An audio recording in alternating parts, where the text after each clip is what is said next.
श्री वाहिगुरु साहिब जी।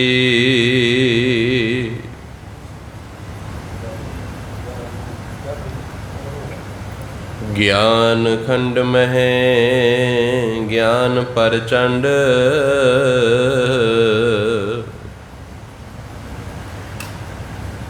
तिथै नाद विनोद कोड आनंद।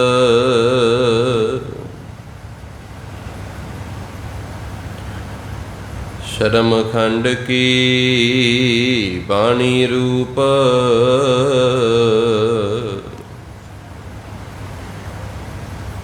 तिथै घाड़त घड़ियै बहुत अनूप। तां कियां गलियां गल्लां कथियां ना जाहें, जे को कहे पिछे पछताए। तिथै घड़ियै सुरत मत मन बुध,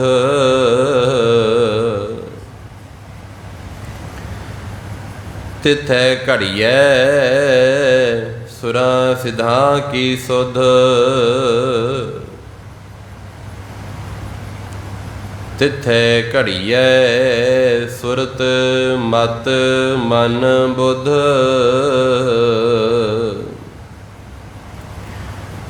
तिथै घड़ियै सुरां सिद्धां की सुध।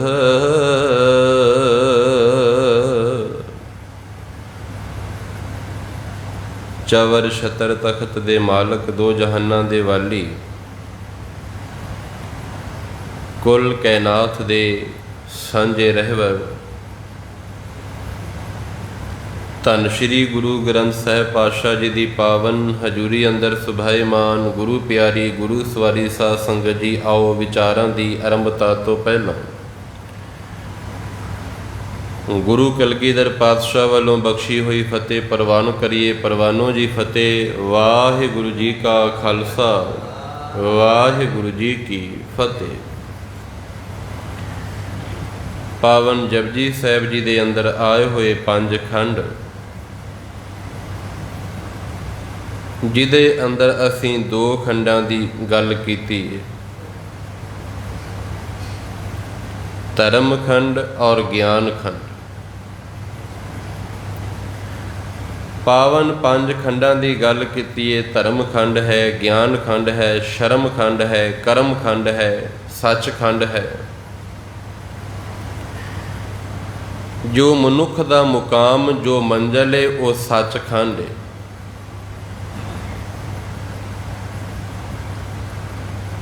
गुरमत दे अंदर मरण तो बाद सचखंड नहीं है, गुरमत दे अंदर बंदे दे जिउंदे जी सचखंड है। बेनी कहे सुने रो भगतो, मरण मुकत किन पाई। मरण तो बाद नहीं है, जिउंदे जी। और सचखंड एक अवस्था है। उस अवस्था तक पहुँचन लगिया किहड़े किहड़े पड़ावां दे विचों निकल के मनुख दी सुरत उस मंजिल उस मुकाम तक पहुँचदी है। इहदे अंदर गुरु नानक साहिब सच्चे पातशाह मनुख नूं समझा रहे हैं। गल नूं फिर दोहराया धन श्री गुरु नानक देव जी महाराज ने। ज्ञान खंड में ज्ञान प्रचंड।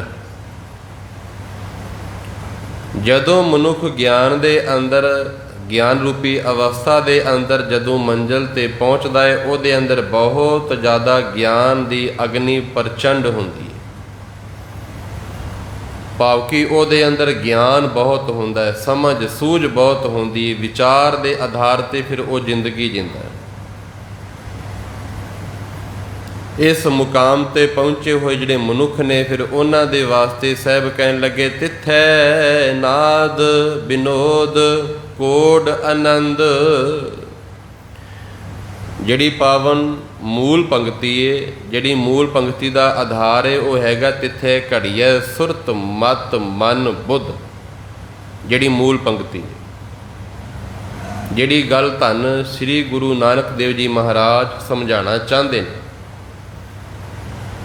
ਉਹ ਗੱਲ ਹੈਗੀ ਹੈ ਤਿੱਥੇ ਘੜੀਏ ਸੁਰਤ ਮਤ ਮਨ ਬੁੱਧ, ਕਿ ਬੰਦਾ ਜਦੋਂ ਸ਼ਰਮ ਖੰਡ ਰੂਪੀ ਅਵਸਥਾ ਅੰਦਰ ਪਹੁੰਚ ਜਾਂਦਾ ਹੈ, ਉਹਦੀ ਫਿਰ ਅਵਸਥਾ ਫਿਰ ਕੈਸੀ ਬਣ ਜਾਂਦੀ ਹੈ, ਕਿਵੇਂ ਬਣਦੀ ਹੈ, ਇਹਦੇ ਅੰਦਰ ਧੰਨ ਗੁਰੂ ਨਾਨਕ ਦੇਵ ਜੀ ਮਹਾਰਾਜ ਸਮਝਾ ਰਹੇ ਨੇ।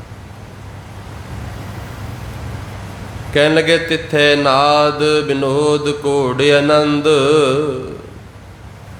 ਜਦੋਂ ਉਸ ਅਵਸਥਾ ਦੇ ਵਿੱਚ ਪਹੁੰਚਦਾ ਜਿੱਥੇ ਅਨੇਕਾਂ ਤਰ੍ਹਾਂ ਦੇ ਨਾਦ ਨੇ, ਅਨੇਕਾਂ ਤਰ੍ਹਾਂ ਦੇ ਰਾਗ ਨੇ, ਅਨੇਕਾਂ ਤਰ੍ਹਾਂ ਦੀਆਂ ਧੁਨੀਆਂ ਨੇ, ਅਨੇਕਾਂ ਤਰ੍ਹਾਂ ਦੇ ਆਨੰਦ ਨੇ। ਕਹਿਣ ਲੱਗੇ ਜਿਵੇਂ ਕਿਸੇ ਮਨੁੱਖ ਨੂੰ ਕੋਈ ਰੰਗ ਤਮਾਸ਼ੇ ਵੇਖ ਕੇ, ਚੋਜ ਵੇਖ ਕੇ, ਤਰ੍ਹਾਂ ਤਰ੍ਹਾਂ ਦੇ ਸੰਗੀਤ ਸੁਣ ਕੇ ਬੰਦੇ ਨੂੰ ਰਸ ਆਉਂਦਾ ਹੈ, ਕਈ ਗੁਣਾ ਵੱਧ ਬੰਦੇ ਨੂੰ ਰਸ ਉਹਦੇ ਵਿੱਚੋਂ ਆਉਂਦਾ ਹੈ ਜਿਹੜੀ ਅਵਸਥਾ ਦੇ ਅੰਦਰ ਬੰਦਾ ਪਹੁੰਚ ਜਾਂਦਾ। ਤੇ ਸਾਹਿਬ ਨੇ ਗੱਲ ਕੀਤੀ ਹੈ ਸ਼ਰਮ ਖੰਡ ਕੀ ਬਾਣੀ ਰੂਪ। ਸ਼ਰਮ ਖੰਡ ਕੀ ਬਾਣੀ, ਬਾਣੀ ਦਾ ਮਤਲਬ ਹੁੰਦਾ ਬਣਤਰ। ਜਿਹੜੀ ਸ਼ਰਮ ਖੰਡ ਦੀ ਬਣਤਰ ਹੈ ਨਾ, ਬਹੁਤ ਸੋਹਣੀ ਹੈ, ਬਹੁਤ ਸੋਹਣੀ, ਬੜੀ ਬੇਮਿਸਾਲ ਹੈ, ਬੜੀ ਸੋਹਣੀ ਬਣਤਰ ਹੈ ਸ਼ਰਮ ਖੰਡ ਦੀ। ਵੈਸੇ ਜਿਹੜਾ ਸ਼ਰਮ ਸ਼ਬਦ ਹੈ ਨਾ, ਇਹ ਸੰਸਕ੍ਰਿਤੀ ਦਾ ਸ਼ਬਦ ਹੈ, ਸੰਸਕ੍ਰਿਤੀ ਦਾ ਸ਼ਬਦ ਹੈ। ਜਦੋਂ ਇਹਦੇ ਅਰਥ ਕਰਾਂਗੇ, ਇਹਦੇ ਅਰਥ ਬਣਨਗੇ ਮੁਸ਼ੱਕਤ, ਘਾਲ, ਮਿਹਨਤ, ਕਿਉਂਕਿ ਸੰਸਕ੍ਰਿਤੀ ਦਾ ਸ਼ਬਦ ਹੈ। ਜਦੋਂ ਤੁਸੀਂ ਇਹਨੂੰ ਪ੍ਰਸੰਨ ਕਰੋਗੇ, ਪ੍ਰਸੰਨ ਸ਼ਬਦ ਵਰਤੋਗੇ, ਇਹਦੇ ਅਰਥ ਬਣ ਜਾਣਗੇ ਹਿਆ, ਲੱਜਿਆ। ਜਿਵੇਂ ਕਰਮ ਸ਼ਬਦ ਹੈ, ਕਰਮ ਸ਼ਬਦ ਇੱਥੇ ਉਰਦੂ ਦਾ ਸ਼ਬਦ ਹੈ, ਜਿਹਦੇ ਅਰਥ ਨੇ ਕੰਮ, ਧੰਦਾ। ਜੇ ਇਹਨੂੰ ਪ੍ਰਸੰਨ ਵਾਚਕ ਸ਼ਬਦ ਲਓਗੇ, ਫਿਰ ਇਹਦੇ ਅਰਥ ਬਣ ਜਾਣਗੇ ਬਖਸ਼ਿਸ਼, ਰਹਿਮਤ, ਕਿਉਂਕਿ ਸ਼ਬਦ ਵੀ ਪ੍ਰਕਰਮ ਦੇ ਮੁਤਾਬਕ ਉਹਨਾਂ ਦੇ ਅਰਥ ਕੀਤੇ ਜਾਂਦੇ ਨੇ। ਪਹਿਲਾਂ ਵੀ ਬੇਨਤੀ ਕਰ ਚੁੱਕਿਆ ਹਾਂ। ਹੁਣ ਗੁਰੂ ਪਾਤਸ਼ਾਹ ਸਮਝਾ ਰਹੇ ਨੇ, ਕਹਿਣ ਲੱਗੇ ਸ਼ਰਮ ਖੰਡ ਕੀ ਬਾਣੀ ਰੂਪ। ਜਿਹੜੀ ਸ਼ਰਮ ਖੰਡ ਰੂਪੀ ਅਵਸਥਾ ਹੈ, ਜਿਹਦੀ ਬਣਤਰ ਬਹੁਤ ਬੇਮਿਸਾਲ, ਬਹੁਤ ਸੋਹਣੀ। ਤਿੱਥੇ ਘਾੜਤ ਘੜੀਐ ਬਹੁਤ ਅਨੂਪ, ਜਿਹਦੀ ਘਾੜਤ ਬੜੀ ਸੋਹਣੀ ਘੜੀ ਹੋਈ ਹੈ, ਬੜੇ ਸੋਹਣੇ ਢੰਗ ਦੇ ਨਾਲ ਜਿਹਦੀ ਘਾੜਤ ਘੜੀ ਹੋਈ ਹੈ। ਸਾਹਿਬ ਕਹਿਣ ਲੱਗੇ ਇਹ ਸ਼ਰਮ ਖੰਡ ਦੀ ਅਵਸਥਾ ਹੈ। ਤਾਂ ਕੀਆਂ ਗੱਲਾਂ ਕਥੀਆਂ ਨਾ ਜਾਹੇ। ਹੁਣ ਜੇ ਕੋਈ ਕਵੇ ਕਿ ਮੈਂ ਇਸ ਖੰਡ ਦੀ ਪੂਰਨ ਤੌਰ 'ਤੇ ਵਿਆਖਿਆ ਕਰ ਲਵਾਂ, ਜਾਂ ਵਿਚਾਰ ਕਰ ਲਵਾਂ, ਜਾਂ ਸਮਝਾ ਦੇਵਾਂ, ਜੇ ਕੋ ਕਹੇ ਪਿੱਛੇ ਪਛਤਾਏ। ਧੰਨ ਗੁਰੂ ਨਾਨਕ ਦੇਵ ਜੀ ਮਹਾਰਾਜ ਕਹਿਣ ਲੱਗੇ ਉਸ ਬੰਦੇ ਨੂੰ ਪਛਤਾਣਾ ਪਏਗਾ ਕਿ ਜਿੱਥੋਂ ਤੱਕ ਮੈਂ ਵਿਚਾਰ ਕਰਨੀ ਚਾਹੁੰਦਾ ਸਾਂ, ਜਿੱਥੋਂ ਤੱਕ ਮੇਰੀ ਸੋਚ ਜਾਂਦੀ ਸੀ, ਜਿਹੜੀ ਇਹ ਅਵਸਥਾ ਹੈ, ਇਹ ਹੋਰ ਜ਼ਿਆਦਾ ਅੱਗੇ ਦੂਰ ਪਹੁੰਚੀ ਹੋਈ ਹੈ। ਜਿੱਥੋਂ ਤੱਕ ਮੇਰੀ ਸੋਚ, ਮੇਰੀ ਸਮਝ, ਮੇਰੇ ਵਿਚਾਰ, ਮੇਰੀ ਸੁਰਤ ਕੰਮ ਨਹੀਂ ਕਰਦੀ, ਇੰਨੀ ਬੇਮਿਸਾਲ ਅਵਸਥਾ ਹੈ। ਤਾਂ ਕੀਆਂ ਗੱਲਾਂ ਕਥੀਆਂ ਨਾ ਜਾਹੇ। ਕੋਈ ਵੀ ਇਸ ਅਵਸਥਾ ਨੂੰ ਪੂਰਨ ਤੌਰ 'ਤੇ ਬਿਆਨ ਨਹੀਂ ਕਰ ਸਕਦਾ। ਜੇ ਕੋ ਕਹੇ ਪਿੱਛੇ ਪਛਤਾਏ, ਜੇ ਕੋਈ ਇਹਨੂੰ ਬਿਆਨ ਕਰਨਾ ਚਾਹੇ ਉਹ ਪਛਤਾਏਗਾ। ਹੁਣ ਇਹਦੀ ਮੂਲ ਪੰਕਤੀ ਏ ਤਿੱਥੇ ਘੜੀਐ ਸੁਰਤ ਮਤ ਮਨ ਬੁੱਧ। ਹੁਣ ਪੂਰਾ ਸ਼ਬਦ ਇਸ ਪੰਕਤੀ ਤੇ ਪਰਿਕਰਮਾ ਕਰ ਰਿਹਾ ਹੈ। ਮਨੁੱਖ ਦੇ ਵਿਚਾਰ, ਮੁੱਖ ਅੰਤਿਸ਼ਕਰਨ ਚਾਰ ਤਰੀਕੇ ਦੇ ਨਾਲ ਬਣਦਾ ਹੈ। ਮਨ, ਬੁੱਧ, ਚਿੱਤ, ਅਹੰ। ਦੁਆਰਾ ਫਿਰ ਬੇਨਤੀ ਕਰਦੇ ਹਾਂ, ਮਨੁੱਖ ਦਾ ਅੰਤਿਸ਼ਕਰਨ ਚਾਰ ਤਰੀਕੇ ਨਾਲ ਬਣਦਾ ਹੈ। ਮਨ, ਬੁੱਧ, ਚਿੱਤ ਤੇ ਅਹੰ। ਇਹ ਚਾਰ ਤਰ੍ਹਾਂ ਦੀਆਂ ਸ਼ਕਤੀਆਂ ਨੇ, ਇਹ ਚਾਰ ਤਰ੍ਹਾਂ ਦੇ ਪੜਾਅ ਨੇ, ਜਿਹਦੇ ਅੰਦਰ ਆਉਂਦਾ ਚੇਤੇ ਸ਼ਕਤੀ, ਫੁਰਨੇ ਸ਼ਕਤੀ, ਵਿਚਾਰ ਸ਼ਕਤੀ, ਸੋਚਣ ਸ਼ਕਤੀ। ਇਹ ਚਾਰ ਤਰ੍ਹਾਂ ਦੀਆਂ ਸ਼ਕਤੀਆਂ ਨੇ, ਸੁਰਤ, ਮਨ, ਬੁੱਧ, ਮਤ। ਸਾਹਿਬ ਕਹਿਣ ਲੱਗੇ ਇਹਨਾਂ ਨੂੰ ਘੜਨਾ ਹੈ। ਜਿੱਥੇ ਘੜੀਏ ਸੁਰਤ ਮਤ ਮਨ ਬੁੱਧ। ਸ਼ਰਮ ਖੰਡ ਦੀ ਅਵਸਥਾ ਦੇ ਅੰਦਰ ਜਾ ਕੇ ਇਹਨਾਂ ਚੀਜ਼ਾਂ ਨੂੰ ਫਿਰ ਘੜਿਆ ਜਾਂਦਾ। ਕਿਹਨੂੰ ਘੜਿਆ ਜਾਂਦਾ? ਸੁਰਤ ਨੂੰ, ਮਤ ਨੂੰ, ਮਨ ਨੂੰ, ਬੁੱਧ ਨੂੰ। ਤੇ ਜਿਹੜੀ ਸੁਰਤ ਘੜੀ ਜਾਏ, ਮਤ ਘੜੀ ਜਾਏ, ਮਨ ਘੜਿਆ ਜਾਏ, ਬੁੱਧ ਘੜਿਆ ਜਾਏ। ਹੁਣ ਇਹ ਤਰੀਕੇ ਦੇ ਨਾਲ ਵਿਚਾਰ ਨੂੰ ਸਮਝਿਓ, ਫਿਰ ਬੰਦੇ ਦਾ ਜੀਵਨ ਕੈਸਾ ਹੁੰਦਾ। ਜਿਵੇਂ ਕੋਈ ਅਣਘੜਿਆ ਪੱਥਰ ਹੋਵੇ, ਜਿਵੇਂ ਕੋਈ ਅਣਘੜਿਆ ਲੱਕੜ ਹੋਵੇ, ਅਣਘੜਿਆ ਕੋਈ ਲੋਹਾ ਹੋਵੇ, ਅਣਘੜਿਆ ਕੋਈ ਸੋਨਾ ਹੋਵੇ। ਸਾਹਿਬ ਕਹਿਣ ਲੱਗੇ ਜਿਸ ਸੋਨੇ ਨੂੰ ਘੜ ਲਈਏ ਉਹ ਗਹਿਣਿਆਂ ਦਾ ਰੂਪ ਅਖਤਿਆਰ ਕਰ ਜਾਂਦਾ। ਸੋਹਣੇ ਗਹਿਣਿਆਂ ਦਾ ਰੂਪ ਅਖਤਿਆਰ ਕਰ ਜਾਂਦਾ ਘੜਿਆ ਹੋਇਆ ਸੋਨਾ। ਘੜੀ ਹੋਈ ਲੱਕੜ ਇੱਕ ਬਹੁਤ ਸੋਹਣਾ ਫਰਨੀਚਰ ਦਾ ਰੂਪ ਧਾਰਨ ਕਰ ਜਾਂਦਾ। ਘੜੀ ਹੋਈ ਮਿੱਟੀ ਵੀ ਇੱਕ ਗੁਲਸਤਾਨ ਬਣ ਜਾਂਦੀ ਏ, ਬਾਗ ਬਣ ਜਾਂਦੀ ਏ। ਘੜਿਆ ਹੋਇਆ ਪੱਥਰ ਵੀ ਇੱਕ ਬਹੁਤ ਖੂਬਸੂਰਤ ਬਣ ਜਾਂਦਾ ਹੈ। ਹੁਣ ਇੱਥੇ ਗੱਲ ਸਮਝਾ ਰਹੇ ਨੇ ਧੰਨ ਸ਼੍ਰੀ ਗੁਰੂ ਨਾਨਕ ਦੇਵ ਜੀ ਮਹਾਰਾਜ। ਕਹਿਣ ਲੱਗੇ ਜਿਹੜੇ ਅਣਘੜੇ ਮਨ ਨੇ ਉਹ ਇਸ ਤਰੀਕੇ ਦੇ ਨਾਲ ਪਏ ਹੋਏ ਨੇ ਜਿਹੜੇ ਅਣਘੜੀ ਮਿੱਟੀ ਪਈ ਹੋਵੇ। ਜਿਹੜੇ ਅਣਘੜੇ ਚਿੱਤ ਜਿਹਦਾ ਪਿਆ ਹੋਇਆ ਇਸ ਤਰੀਕੇ ਦੇ ਨਾਲ ਜਿਵੇਂ ਅਣਘੜੀ ਲੱਕੜ ਪਈ ਹੋਵੇ। ਜਿਹਦੀ ਅਣਘੜੀ ਬੁੱਧੀ ਹੈ ਉਹ ਇਸ ਤਰੀਕੇ ਦੇ ਨਾਲ ਹੈ ਜਿਵੇਂ ਕੋਈ ਅਣਘੜੀ ਚੀਜ਼ ਪਈ ਹੋਵੇ, ਕੋਈ ਲੋਹਾ ਪਿਆ ਹੋਵੇ ਅਣਘੜਿਆ। ਕਹਿਣ ਲੱਗੇ ਘੜਿਆ ਹੋਇਆ ਸੋਨਾ ਗਹਿਣੇ ਦਾ ਰੂਪ ਅਖਤਿਆਰ ਕਰ ਜਾਂਦਾ ਹੈ। ਘੜੀ ਹੋਈ ਮਿੱਟੀ ਸੁਰਾਹੀ ਬਣ ਜਾਂਦੀ ਏ, ਭਾਂਡੇ ਬਣ ਜਾਂਦੀ ਏ, ਮਟਕੇ ਬਣ ਜਾਂਦੀ ਏ। ਘੜਿਆ ਹੋਇਆ ਪੱਥਰ ਮਹਾਤਮਾ ਬੁੱਧ ਬਣ ਜਾਂਦਾ ਹੈ, ਰਾਮ ਬਣ ਜਾਂਦਾ ਹੈ। ਤੇ ਘੜਿਆ ਹੋਇਆ ਮਨ ਪਰਮਾਤਮਾ ਬਣ ਜਾਂਦਾ ਹੈ। ਘੜਿਆ ਹੋਇਆ ਮਨ ਉਸ ਮਾਲਕ ਦਾ ਰੂਪ ਬਣ ਜਾਂਦਾ ਹੈ। ਘੜਿਆ ਹੋਇਆ ਮਨ ਪਰਮਾਤਮਾ ਦਾ ਰੂਪ ਕਿਵੇਂ ਬਣਦਾ ਹੈ? ਕਿਸੇ ਪੱਥਰ ਨੂੰ ਘੜਨਾ ਬਹੁਤ ਵੱਡੀ ਮੁਸ਼ੱਕਤ ਹੈ। ਹਰ ਇੱਕ ਬੰਦਾ ਪੱਥਰ ਨੂੰ ਨਹੀਂ ਘੜ ਸਕਦਾ। ਪੱਥਰ ਨੂੰ ਘੜ ਕੇ ਉਹਦੇ ਵਿੱਚੋਂ ਕਿਸੇ ਤਸਵੀਰ ਨੂੰ ਬਣਾਉਣਾ ਹਰ ਬੰਦਾ ਇਹ ਕੰਮ ਨਹੀਂ ਕਰ ਸਕਦਾ। ਕਹਿਣ ਲੱਗੇ ਬਹੁਤ ਵੱਡੀ ਮੁਸ਼ੱਕਤ ਹੈ, ਪਰ ਕਿਸੇ ਮਨ ਨੂੰ ਘੜ ਕੇ ਪਰਮਾਤਮਾ ਦਾ ਰੂਪ ਬਣਾਉਣਾ ਇਹ ਉਸ ਤੋਂ ਵੱਡੀ ਮੁਸ਼ੱਕਤ ਹੈ। ਹਰ ਬੰਦਾ ਨਹੀਂ ਬਣਾ ਸਕਦਾ। ਅਣਘੜਿਆ ਹੋਇਆ ਪੱਥਰ ਤੁਸੀਂ ਵੇਖ ਕੇ ਖੁਸ਼ ਨਹੀਂ ਹੋਗੇ, ਘੜੇ ਹੋਏ ਪੱਥਰ ਨੂੰ ਵੇਖ ਕੇ ਤੁਸੀਂ ਖੁਸ਼ ਹੋਗੇ, ਕਿਉਂਕਿ ਘੜਿਆ ਗਿਆ।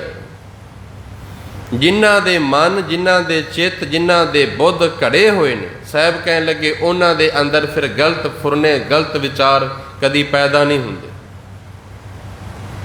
ਉਹਨਾਂ ਦੀ ਸੋਚਣ ਦੀ ਸ਼ਕਤੀ ਫਿਰ ਕਦੀ ਗਲਤ ਨਹੀਂ ਹੁੰਦੀ। ਹੁਣ ਗੁਰੂ ਪਾਤਸ਼ਾਹ ਨੇ ਇਹੀ ਗੱਲ ਸਮਝਾਈ। ਕਹਿਣ ਲੱਗੇ ਜਦੋਂ ਤੱਕ ਤੇਰਾ ਮਨ ਨਹੀਂ ਘੜਿਆ ਜਾਂਦਾ ਉਦੋਂ ਤੱਕ ਤੂੰ ਦੁਬਦਾ ਦੇ ਅੰਦਰ ਪਿਆ ਹੋਇਆ। ਅਣਘੜਿਆ ਮਨ ਦੁਬਦਾ ਵਿੱਚ ਪਿਆ ਹੁੰਦਾ। ਕਈ ਵਾਰੀ ਚੰਗੀ ਸੋਚ ਲੈਂਦਾ, ਕਈ ਵਾਰੀ ਮਾੜੀ ਸੋਚਦਾ। ਅਣਘੜਿਆ ਮਨ ਕਈ ਵਾਰੀ ਕਿਸੇ ਦਾ ਭਲਾ ਕਰ ਦਿੰਦਾ, ਕਈ ਵਾਰੀ ਕਿਸੇ ਦਾ ਬੁਰਾ ਕਰ ਦਿੰਦਾ। ਅਣਘੜਿਆ ਹੋਇਆ ਮਨ ਕਦੀ ਕਿਸੇ ਦਾ ਲਾਭ ਕਰ ਦਿੰਦਾ, ਕਦੀ ਕਿਸੇ ਨੂੰ ਹਾਨੀ ਪਹੁੰਚਾ ਦਿੰਦਾ। ਅਣਘੜਿਆ ਮਨ ਜਿਹੜਾ ਘੜਿਆ ਹੋਇਆ, ਸਾਹਿਬ ਕਹਿਣ ਲੱਗੇ ਉਹ ਮਨ ਕਦੀ ਕਿਸੇ ਦੇ ਨਾਲ ਮਾੜਾ ਨਹੀਂ ਕਰਦਾ। ਇਸ ਕਰਕੇ ਈਰਾਨ ਦਾ ਪ੍ਰਸਿੱਧ ਸੰਤ ਹਾਫਿਜ਼ ਜਨਾਬ ਨੇ ਗੱਲ ਕਹੀ। ਕਹਿਣ ਲੱਗੇ ਬੰਦਿਆ ਤੂੰ ਪਰਮਾਤਮਾ ਨੂੰ ਖੋਜ ਰਿਹਾ, ਮੰਦਿਰਾਂ ਦੇ ਅੰਦਰ, ਮਸਜਿਦਾਂ ਦੇ ਅੰਦਰ ਪਰਮਾਤਮਾ ਨੂੰ ਖੋਜਦਿਆਂ, ਧਾਰਮਿਕ ਅਸਥਾਨਾਂ ਤੇ ਖੋਜ ਰਿਹਾ, ਆਪਣੇ ਮਨ ਦੇ ਅੰਦਰ ਖੋਜ। ਤੂੰ ਪਰਮਾਤਮਾ ਨੂੰ ਆਪਣੇ ਮਨ ਦੇ ਵੇਗ ਦੇ ਫੁਰਨਿਆਂ ਦੇ ਅੰਦਰ ਤੂੰ ਬਹਾ ਦਿੱਤਾ ਹੈ। ਪਰਮਾਤਮਾ ਨੂੰ ਤੂੰ ਪਰਮਾਤਮਾ ਨੂੰ ਮਨ ਦੇ ਵਿਚਾਰਾਂ ਦੇ ਅੰਦਰ ਡੁੱਬ ਕੇ ਰੱਖ ਦਿੱਤਾ ਹੈ। ਪਰਮਾਤਮਾ ਨੂੰ ਜਿੱਥੇ ਪਰਮਾਤਮਾ ਨੂੰ ਗਰਕ ਕੀਤਾ ਤੂੰ ਉੱਥੇ ਪਰਮਾਤਮਾ ਨੂੰ ਲੱਭ। ਪਰਮਾਤਮਾ ਨੂੰ ਕਿੱਥੇ ਗਵਾਇਆ? ਆਪਣੇ ਫੁਰਨਿਆਂ ਦੇ ਵਿੱਚ, ਸੁੱਖਾਂ ਦੇ ਵਿੱਚ, ਸੋਚਾਂ ਦੇ ਵਿੱਚ, ਆਨੰਦ ਦੇ ਅੰਦਰ, ਵਿਚਾਰਾਂ ਦੇ ਵਿੱਚ। ਤੇ ਜਿਸ ਜਗ੍ਹਾ ਤੇ ਪਰਮਾਤਮਾ ਨੂੰ ਤੂੰ ਡੁਬੋਇਆ, ਜਿਸ ਤਰ੍ਹਾਂ ਤੇ ਪਰਮਾਤਮਾ ਨੂੰ ਗਰਕ ਕੀਤਾ, ਉਸ ਜਗ੍ਹਾ ਤੇ ਪਰਮਾਤਮਾ ਨੂੰ ਲੱਭਣ ਦੀ ਕੋਸ਼ਿਸ਼ ਕਰ। ਸਾਹਿਬ ਕਹਿਣ ਲੱਗੇ ਜਦੋਂ ਮਨੁੱਖ ਦੇ ਮਨ ਮਤ ਬੁੱਧ ਘੜੀ ਜਾਵੇ ਫਿਰ ਮਨੁੱਖ ਦੇ ਵਿਚਾਰ ਸਵਸਥ ਹੋ ਜਾਂਦੇ ਨੇ। ਬੰਦਾ ਹੈ ਕਿ ਬੰਦਾ ਕੇਵਲ ਇੱਕ ਵਿਚਾਰ ਹੈ। ਕਈ ਵਾਰ ਬੰਦਾ ਸਰੀਰ ਦੀ ਚੋਟ ਸਹਾਰ ਸਕਦਾ ਹੈ ਪਰ ਆਪਣੇ ਵਿਚਾਰਾਂ ਦੀ ਚੋਟ ਨਹੀਂ ਸਹਾਰ ਸਕਦਾ। ਬੰਦਾ ਕੇਵਲ ਇੱਕ ਵਿਚਾਰਾਂ ਦੇ ਆਧਾਰ ਤੇ ਜ਼ਿੰਦਗੀ ਜੀਂਦਾ, ਵਿਚਾਰਾਂ ਦੇ ਆਧਾਰ ਤੇ। ਬੰਦਾ ਹੋਣਾ ਕੀ ਹੈ? ਇੱਕ ਵਿਚਾਰ ਨੇ। ਹਿੰਦੂ ਹੋਣਾ ਇੱਕ ਵਿਚਾਰ ਹੈ, ਮੁਸਲਮਾਨ ਹੋਣਾ ਇੱਕ ਵਿਚਾਰ ਹੈ, ਈਸਾਈ ਹੋਣਾ ਇੱਕ ਵਿਚਾਰ ਹੈ, ਬੋਧੀ ਹੋਣਾ ਇੱਕ ਵਿਚਾਰ ਹੈ, ਸਿੱਖ ਹੋਣਾ ਇੱਕ ਵਿਚਾਰ ਹੈ। ਸਿੱਖੀ ਸਿੱਖਿਆ ਗੁਰ ਵਿਚਾਰ।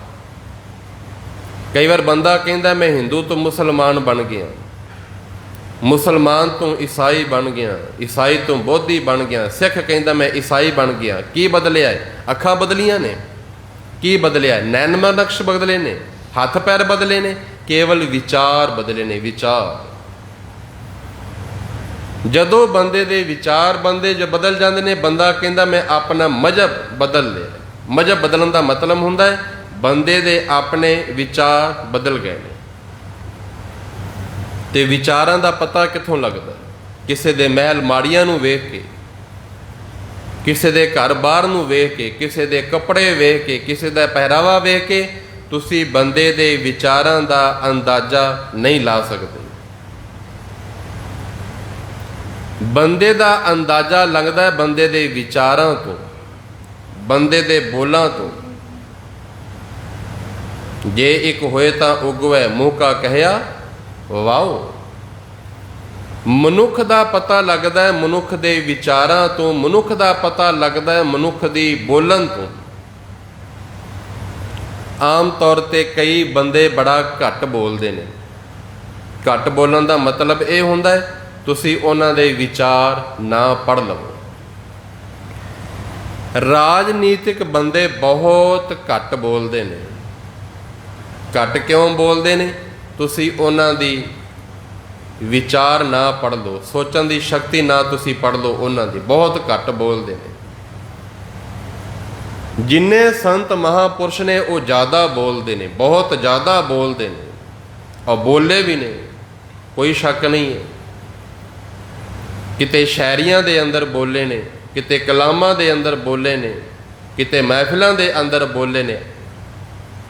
ਉਹ ਇਸ ਕਰਕੇ ਜ਼ਿਆਦਾ ਬੋਲਣੇ ਵੀ ਜਿੰਨੀ ਹੋ ਸਕੇ ਦੁਨੀਆ ਦੇ ਕੋਨੇ-ਕੋਨੇ ਤੱਕ ਸਾਡੀ ਆਵਾਜ਼ ਪਹੁੰਚ ਜਾਵੇ। ਜਿੱਥੇ ਜਿੱਥੇ ਆਵਾਜ਼ ਪਹੁੰਚੇਗੀ ਉੱਥੇ ਉੱਥੇ ਸੰਸਾਰ ਦਾ ਭਲਾ ਹੈ, ਉੱਥੇ ਉੱਥੇ ਦੁਨੀਆ ਦਾ ਭਲਾ ਹੈ। ਮੁਹੰਮਦ ਸਾਹਿਬ ਬੋਲੇ ਨੇ ਆਇਤਾਂ ਦੇ ਰੂਪ ਦੇ ਵਿੱਚ, ਰਿਸ਼ੀ ਮੁਨੀ ਬੋਲੇ ਨੇ ਵੇਦਾਂ ਕਿਤਾਬਾਂ ਦੇ ਰੂਪ ਦੇ ਵਿੱਚ।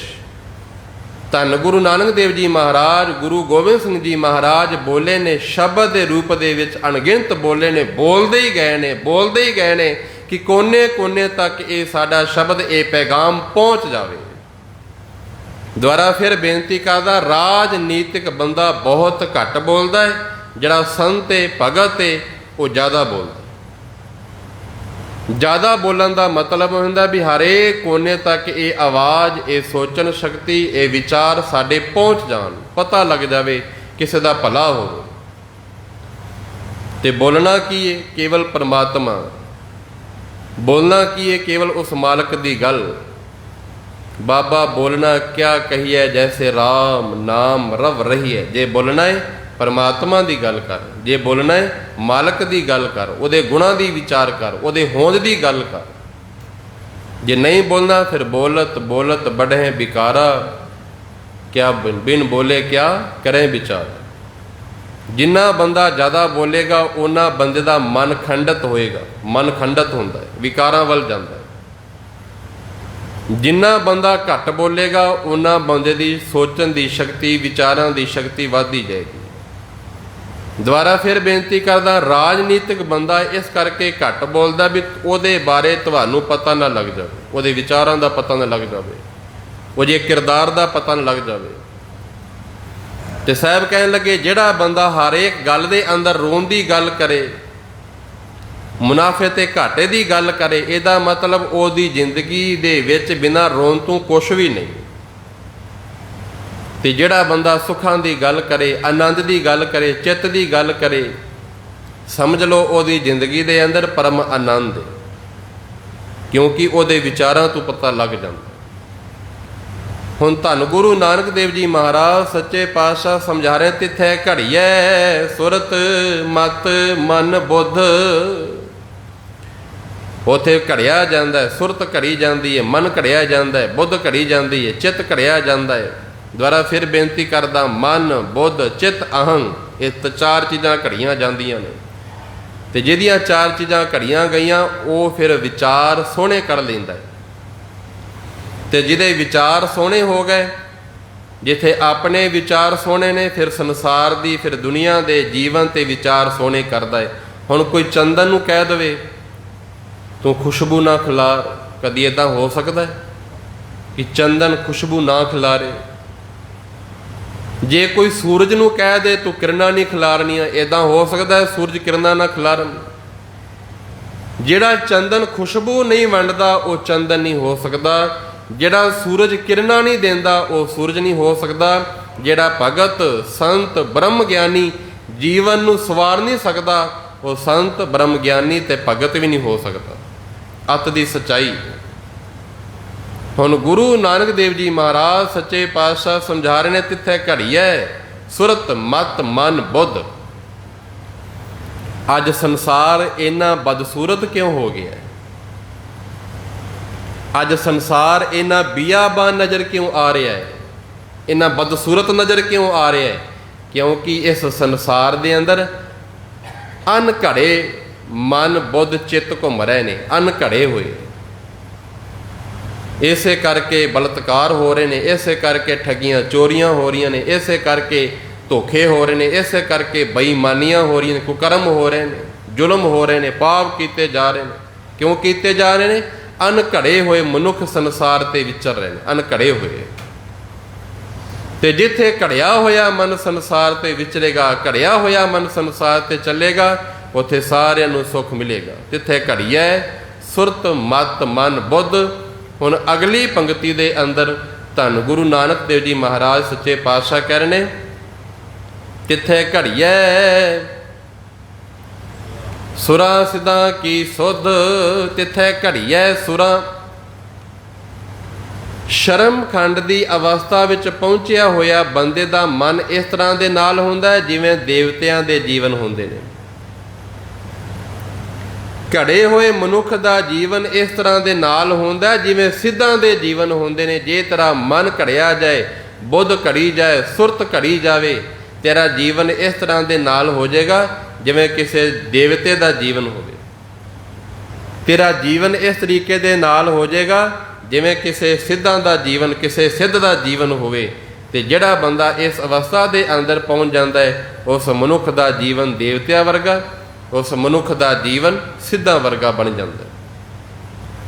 ਤੇ ਜਿਨ੍ਹਾਂ ਦਾ ਐਸਾ ਜੀਵਨ ਬਣ ਜਾਵੇ, ਸਾਹਿਬ ਕਹਿਣ ਲੱਗੇ, ਫਿਰ ਪਰਮਾਤਮਾ ਦੀ ਨਜ਼ਰਾਂ ਦੇ ਅੰਦਰ ਉਹਨਾਂ ਦੀ ਕੇਵਲ ਸਰੀਰ ਦੀ ਬਣਤਰ ਸੋਹਣੀ ਨਹੀਂ, ਉਹਨਾਂ ਦੇ ਫਿਰ ਮਨ ਦੀ ਬਣਤਰ ਸੋਹਣੀ ਹੁੰਦੀ ਹੈ। ਉਹਨਾਂ ਦੇ ਨੈਣ ਨਕਸ਼ ਅੱਖਾਂ ਤੇ ਸੀਮਤ ਨਹੀਂ, ਇਹ ਦੇਖਿਆ ਜਾਂਦਾ ਹੈ ਇਸ ਬੰਦੇ ਦਾ ਮਨ ਖੂਬਸੂਰਤ ਬਣ ਗਿਆ, ਜਿਹਦੇ ਬਾਰੇ ਕਿਹਾ ਜਾਂਦਾ ਹੈ ਸਤਿਅਮ ਸ਼ਿਵਮ ਸੁੰਦਰਮ, ਸਤ ਸੁਹਾਨ ਸਦਾ ਮਨ ਚਾਓ। ਜਿਹਦਾ ਜੀਵਨ ਸੋਹਣਾ ਬਣ ਗਿਆ, ਉਹ ਵੇਖਦਾ ਪਰਮਾਤਮਾ ਕਿੰਨਾ ਸੋਹਣਾ ਹੋਏਗਾ, ਜਿਸ ਪਰਮਾਤਮਾ ਦੇ ਸਦਕਾ ਇਹਦਾ ਜੀਵਨ ਇੰਨਾ ਸੋਹਣਾ ਬਣਿਆ। ਸੁਪਾਵਨ ਇਸ ਸ਼ਰਮਖੰਡ ਦੀ ਬਾਣੀ ਦੇ ਅੰਦਰ ਦੀ ਗੱਲ ਕੀਤੀ ਹੈ। ਧਰਮਖੰਡ ਦੀ ਆਪਾਂ ਗੱਲ ਕੀਤੀ ਸੀ, ਉੱਥੇ ਬਾਹਰ ਦੀ ਕਿਰਿਆ ਗੱਲ ਕਰਦੀ ਹੈ, ਬਾਹਰ ਦਾ ਕਰਮ ਕੰਮ ਕਰਦਾ, ਕਿਸੇ ਮਰਿਆਦਾ ਦੇ ਅੰਦਰ ਰਹਿਣਾ, ਵਿਧੀ ਵਿਧਾਨ ਦੇ ਵਿੱਚ ਰਹਿਣਾ, ਕਿਸੇ ਨਿਯਮ ਦੇ ਵਿੱਚ ਰਹਿਣਾ। ਉੱਥੇ ਬਾਹਰ ਦੀ ਗੱਲ ਹੋ ਰਹੀ ਹੈ। ਇਸ ਪਾਵਨ ਸ਼ਰਮਖੰਡ ਦੀ ਅਵਸਥਾ ਵਿੱਚ ਅੰਦਰ ਦੀ ਗੱਲ ਹੋ ਰਹੀ ਹੈ, ਅੱਤ ਦੀ ਮਸ਼ੱਕਤ ਹੈ। ਤੇ ਜਿਹਦੇ ਪਰਥਾਇਆ ਸਾਹਿਬ ਨੇ ਕਿਹਾ ਸੀ, ਜਿੰਨੀ ਨਾਮ ਧਿਆਇਆ ਗਏ ਮਸ਼ੱਕਤ ਘਾਲ। ਜੇ ਸ਼ਰਮਖੰਡ ਤੱਕ ਪਹੁੰਚਣਾ ਹੈ ਤੈਨੂੰ ਮਸ਼ੱਕਤ ਘਾਲਣੀ ਪੈਗੀ। ਨਾਨਕ ਤੇ ਮੁਖ ਉਜਲੇ ਕੇਤੀ ਛੁੱਟੀ ਨਾਲ ਰਹਿੰਦੀ। ਵਿਚਾਰ ਅਗਲੇ ਦੀਵਾਨਾਂ ਅੰਦਰ ਫੇਰ ਕਰਾਂਗੇ। ਹੋਈਆਂ ਬੇਅੰਤ ਪ੍ਰਕਾਰ ਦੀਆਂ ਭੁੱਲਾਂ ਗਲਤੀਆਂ ਦੀ ਖਿਮਾ। ਵਾਹਿਗੁਰੂ ਜੀ ਕਾ ਖਾਲਸਾ, ਵਾਹਿਗੁਰੂ ਜੀ ਕੀ ਫਤਿਹ। ਰਾਮ ਕਲੀ ਮਹਿਲਾ ਤੀਜਾ। ਆਨੰਦ ਏਕੋ ਓੰਕਾਰ, ਸਤਿਗੁਰ ਪ੍ਰਸਾਦ। ਆਨੰਦ ਪਿਆ ਮੇਰੀ ਮਾਏ, ਸਤਿਗੁਰੂ ਮੈਂ ਪਾਇਆ। ਰਾਗ ਰਤਨ ਪਰਵਾਰ ਭਰੀਆਂ, ਸ਼ਬਦ ਗਾਵਣ ਆਈਆਂ। ਕਹੇ ਨਾਨਕ ਆਨੰਦ ਹੋਆ, ਸਤਿਗੁਰੂ ਮੈਂ ਪਾਇਆ। ਹਰ ਨਾਲ ਰਹੋ ਤੂੰ ਮਨ ਮੇਰੇ, ਦੁਖ ਸਭ ਵਿਸਾਰਨਾ। ਸਭਨਾ ਗਲਾ ਸਮਰੱਥ ਸੁਆਮੀ, ਸੋ ਕਿਉ ਮਨੋ ਵਿਸਾਰੇ। ਸਾਚੇ ਸਾਹਿਬਾ ਕਿਆ ਨਾਹੀ ਘਰ ਤੇਰੇ, ਸਦਾ ਸਿਫਤ ਸਲਾਹ ਤੇਰੀ ਨਾਮ ਮਨ ਵਸਾਵੇ। ਕਹੇ ਨਾਨਕ ਸੱਚੇ ਸਾਹਿਬ ਕਿਆ ਨਹੀਂ ਘਰ ਤੇਰੇ, ਸੱਚਾ ਨਾਮ ਮੇਰਾ ਆਧਾਰ। ਕਰ ਸ਼ਾਂ ਸੁਖ ਬਨਾਏ ਵਸਿਆ, ਜਨ ਇੱਛਾ ਸਭ ਪੁਜਾਈਆਂ। ਕਹੇ ਨਾਨਕ ਸੁਨੋ ਸੰਤੋਖ ਸ਼ਬਦ ਧਰੋ ਪਿਆਰੋ, ਸੱਚਾ ਨਾਮ ਮੇਰਾ ਆਧਾਰੋ। ਵਾਜੇ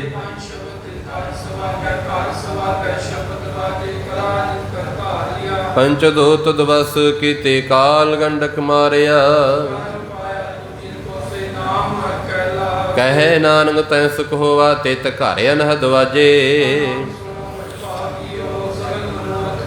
ਪਾਰ ਬ੍ਰਹਮ ਪਾਇਆ, ਉਤਰੇ ਸਗਲ ਵਿਸੂਰੇ। ਸੰਤ ਸਾਜਨ ਭੈ, ਸਰਸੇ ਪੂਏ ਗੁਰ ਤੇ ਜਾਣੀ। ਬਿਨਵੰਤ ਨਾਨਕ ਗੁਰ ਚਰਨ ਲਾਗੇ, ਵਾਜੇ ਅਨੰਦ ਤੂਰੇ ਸ਼ਲੋਕ। ਦਿਵਸ ਰਾਤ ਦਾਈ ਦਾਇਆ, ਖੇਲੇ ਸਗਲ ਜਗਤ। ਕਰਮੀ ਆਪੋ ਆਪਣੀ, ਕੇ ਨੇੜੇ ਕੇ ਦੂਰ। ਨਾਨਕ ਤੇ ਮੁਖ ਉਜਲੇ, ਕੀਤੀ ਛੁੱਟੀ ਨਾਲ। ਜਿਨੀ ਨਾਮ ਧਿਆਇਆ, ਗਏ ਮਸ਼ਕਤ ਕਾਲ। ਨਾਨਕ ਤੇ ਮੁਖ ਉਜਲੇ, ਕੀਤੀ ਛੁੱਟੀ ਨਾਲ।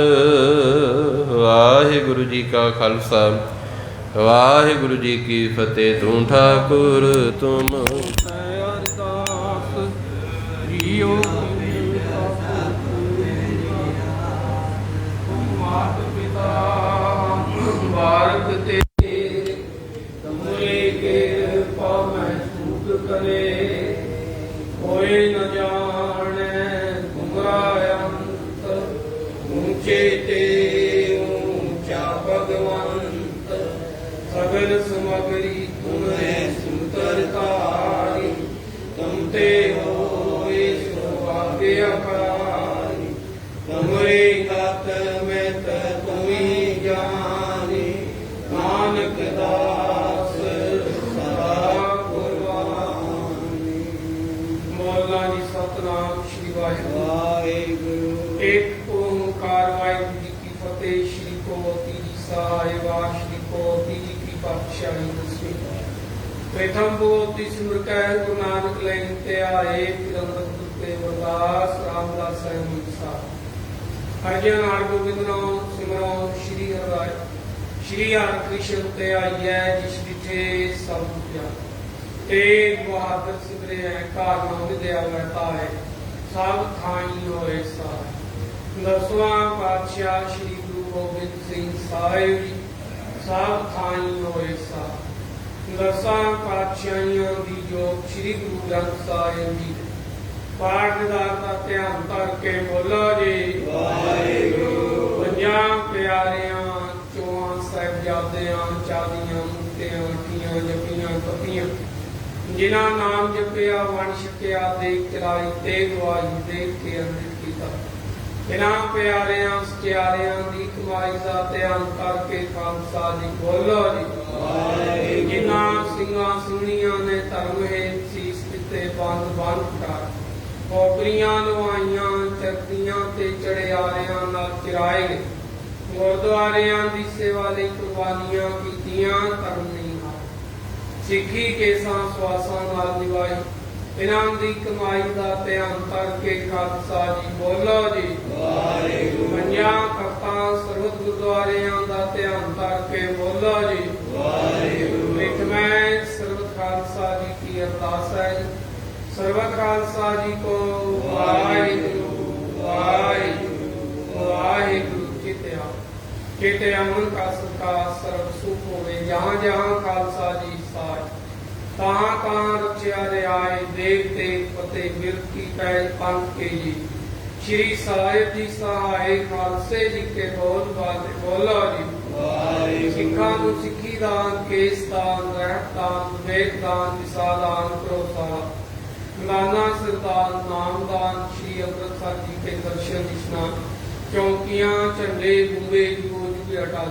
ਧਰਮ ਕਾ ਜੈਕਾਰ ਖਾਲਸਾ ਜੀ ਸਾਹਿਬ ਬੋਲੋ ਜੀ ਵਾਹਿਗੁਰੂ। ਸਿੱਖਾਂ ਦਾ ਮਨ ਨੀਵਾਂ ਮਤ ਉੱਚੀ ਮਤ ਪਾਦਾ ਰਾਖਾ ਆਪ ਵਾਹਿਗੁਰੂ। ਇਹ ਅਕਾਲ ਪੁਰਖ ਆਪਣੇ ਪੰਥ ਦੇ ਸਦਾ ਸਹਾਈ ਦਾ ਤਾਕੀ।